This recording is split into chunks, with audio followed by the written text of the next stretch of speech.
दोस्तों पिछले दिनों हमारे पास एक बहुत ही जेन्युइन सवाल हमारे पास आया था। देखने में ये सवाल छोटा लग सकता है, लेकिन ये सब लोगों से रिलेटेड सवाल है। लोगों की इच्छा होती है कि हाँ, उन्हें भी एक कार चाहिए, उन्हें एक कार खरीदनी है। तो हमारे पास एक क्वेश्चन आया था मिस्टर पवन शर्मा जी की तरफ से, जो कि बिहार से हैं। इन्होंने हमसे क्वेश्चन किया था कि सर, मुझे 4 सालों में एक मेरी ड्रीम कार है जो 10 लाख रुपए की आती है। तो मुझे 10 लाख रुपए की ये ड्रीम कार खरीदनी है 4 साल में।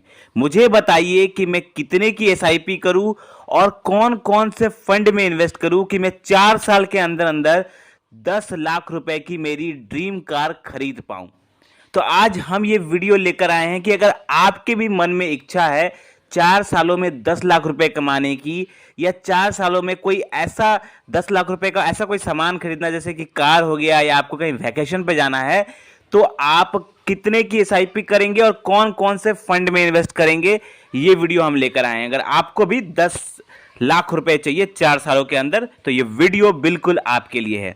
तो ये सवाल बहुत ही अच्छा सवाल है, क्योंकि छोटे छोटे टारगेट बनाकर आप अपने जो सपने होते हैं उस सपनों को हासिल कर सकते हैं। अगर आपके सपना है कि आप कार में घूमना चाहते हैं, तो आप डेफिनेटली म्यूचुअल फंड एसआईपी से सब कुछ हासिल कर सकते हैं। अगर आप टारगेट बनाकर इन्वेस्टमेंट करते हैं, तो आप बहुत अच्छा पैसा बना सकते हैं और अपने सारे सपने पूरे कर सकते हैं। तो हम ये क्वेश्चन लेते हैं और इस क्वेश्चन के ऊपर डिटेल में बात करेंगे। पहले आपको कैलकुलेशन दिखाएंगे, फिर आपको फंड्स के नाम भी बताएंगे कि कौन से फंड में आपको इन्वेस्ट करना चाहिए। ठीक है, तो अगर आपको 4 सालों में 10 लाख रुपए चाहिए, तो हम आपको यहाँ पर दो कैलकुलेशन दिखाएंगे, एक 4 साल वाला, एक 6 साल वाला। अगर आपको लगता है कि हाँ 6 साल वाला सही है, तो आप 6 साल वाला भी एसआईपी कर सकते हैं। नहीं तो जैसा कि आपने सोचा है 4 साल वाला, आप वो भी कर सकते हैं। तो पहले आपको हम कैलकुलेशन दिखाते हैं 4 सालों वाला एसआईपी। ठीक है, अगर आपको 4 सालों में ही 10 लाख रुपए चाहिए और कार खरीदनी है, तो आपके सामने एक एसआईपी कैलकुलेटर दिख रहा होगा।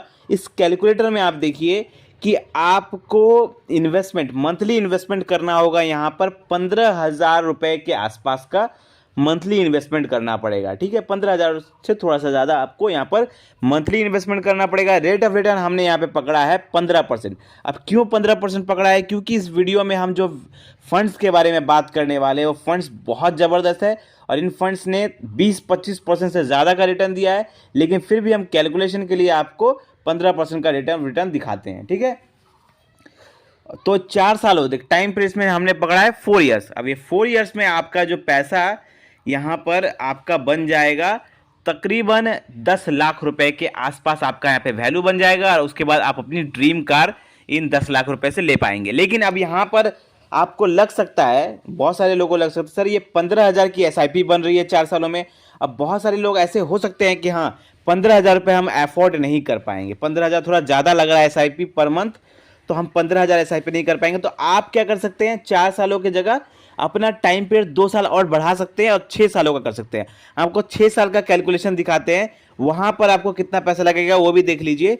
आपके स्क्रीन पर एक कैलकुलेशन दिख रहा होगा 6 सालों वाला। तो अगर आपको 6 सालों में 10 लाख रुपए चाहिए और एक कार खरीदनी है 10 लाख रुपए की, तो आप 8,500 आपका मंथली इन्वेस्टमेंट बन रहा है। 8,500 के आसपास आपका मंथली इन्वेस्टमेंट बन रहा है। यहाँ पर आप 6 सालों में आपका 10 लाख रुपए बन जाएगा। तो वहाँ पे आपको 15,000 रुपये पर मंथ एसआईपी देने पड़ी थी 4 सालों में, और यहाँ पे सिर्फ 2 साल अगर आपने कम किया, 2 साल आपने बढ़ा दिया टाइम पीरियड, तो आपको 8,500 रुपये की एसआईपी ही लगेगी, जो कि थोड़ा सा नॉर्मल लगता है कि हाँ 8,500 रुपये की एसआईपी तो आप अफोर्ड कर सकते हैं एज अ मिडिल क्या कह सकते हैं, मिडिल सोसाइटी के जो पर्सन है, एवरेज, ज़्यादा अमीर ज़्यादा गरीब नहीं, एवरेज पर्सन जो है, ये भी 8,500 की एसआईपी अफोर्ड कर सकते हैं 6 सालों के लिए और अपनी ड्रीम कार ले सकते हैं। तो आपके सामने दोनों कैलकुलेशन दिख गया। अगर आपको 4 सालों में चाहिए तो आपको 15,000 की एसआईपी करनी है। अब आपको 6 सालों में चाहिए तो आपको 8,500 की एसआईपी करनी है। ठीक है, अब लेकिन सवाल ये उठता है कि आप कौन से फंड में इन्वेस्ट करेंगे। जो दोनों एसआईपी है, अगर 4 साल का करना चाहते हैं या 6 साल का करना चाहते हैं, तो किस एसआईपी में, किस फंड में आप एसआईपी करेंगे। तो हम आपके सामने दो फंड लेकर आए हैं। एक मिड कैप कैटेगरी का फंड है, एक आपका स्मॉल कैप कैटेगरी का फंड है। किसी भी फंड में आप इन्वेस्ट कर सकते हैं,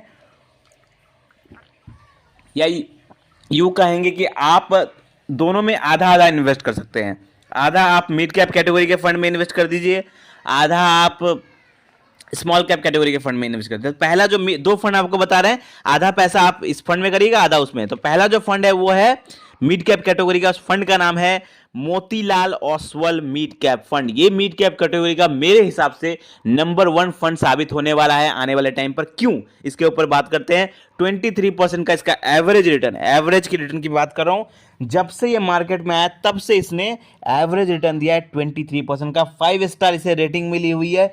फंड साइज सिर्फ 8400 सीआर के आसपास है, अभी अंडर वैल्यूड है, लेकिन इतना फंडामेंटली स्ट्रांग है, होल्डिंग्स इतनी अच्छी है, होल्डिंग एनालिसिस इतना अच्छा है कि फंड में डेफिनेटली आने वाले टाइम पर बहुत इन्वेस्टमेंट होगा, इसका फंड साइज बढ़ेगा और आपका रिटर्न भी बहुत अच्छा बनने वाला है। होल्डिंग्स की मैं बात करूँ, 20 कंपनीज का पैसा लगा हुआ है। इक्विटी मार्केट में इनका पैसा 85% इनका पैसा जो है इक्विटी शेयर मार्केट में इन्वेस्ट हो रहा है।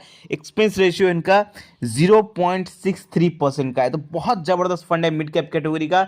इस फंड में आप डेफिनेटली आधा पैसा जो आप एसआईपी जो आप अगर आप 4 साल की कर रहे हैं या 6 साल की कर रहे हैं, इसमें आप आधा पैसा इन्वेस्ट कर सकते हैं। चलिए दूसरे फंड की तरफ चलते हैं, वो एक स्मॉल कैप कैटेगरी का फंड है।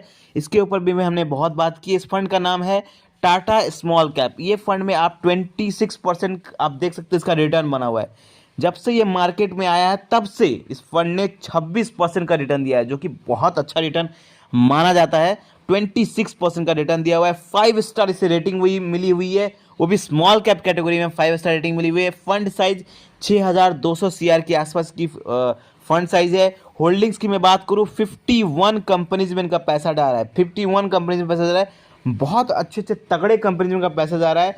और जब आप इसकी होल्डिंग एनालिसिस चेक करेंगे तो आप देखेंगे कि इसका 95% जो पैसा है वो इक्विटी शेयर मार्केट में इन्वेस्ट हो रहा है। मैं हमेशा कहता हूं कि जब आप किसी फंड को चूज करें, खास करके स्मॉल कैप कैटेगरी के, तो आपको ये देखना चाहिए कि उसका जो इक्विटी सेक्टर का एलोकेशन है वो कितना है मार्केट में। इनका 95% मतलब जितना भी इनके पास पैसा है उसका 95% पैसा इन्होंने इक्विटी शेयर मार्केट में इन्वेस्ट करके रखा है। तो जितना ज़्यादा पैसा इन्वेस्ट रहेगा उतना ज़्यादा आपका रिटर्न बनने का चांसेस रहता है। अब बात करें इसके एक्सपेंस रेशियो की, तो मैं हमेशा कहता हूँ 1% से कम होना चाहिए एक्सपेंस रेशियो। तो इस फंड का 0.31% का एक्सपेंस रेशियो है, जो कि बहुत कम है।